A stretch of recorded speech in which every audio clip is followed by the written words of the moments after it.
ঢাকা শহরে এসে আমি সবকিছুই দেখলাম এবং অনেক কিছুই না দেখাই রয়ে গেল।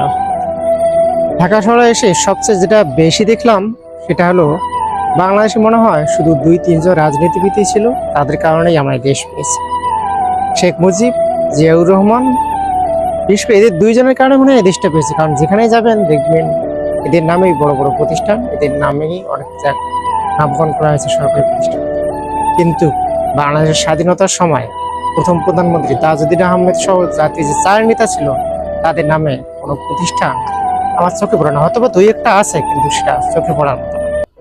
কারণ তারা একক কোনো রাজনীতি দল করে নাই, তারা দেশ নিয়ে বেশি ভাবতো। তারা চায় না যে তাদের পরিবারতান্ত্রিক রাজনীতি থাক, তারা নিজেরা স্বার্থটা খুব কম দেয়, যার কারণে তাদের আজকে এই পরিণতি। তবে সেলুট জানাই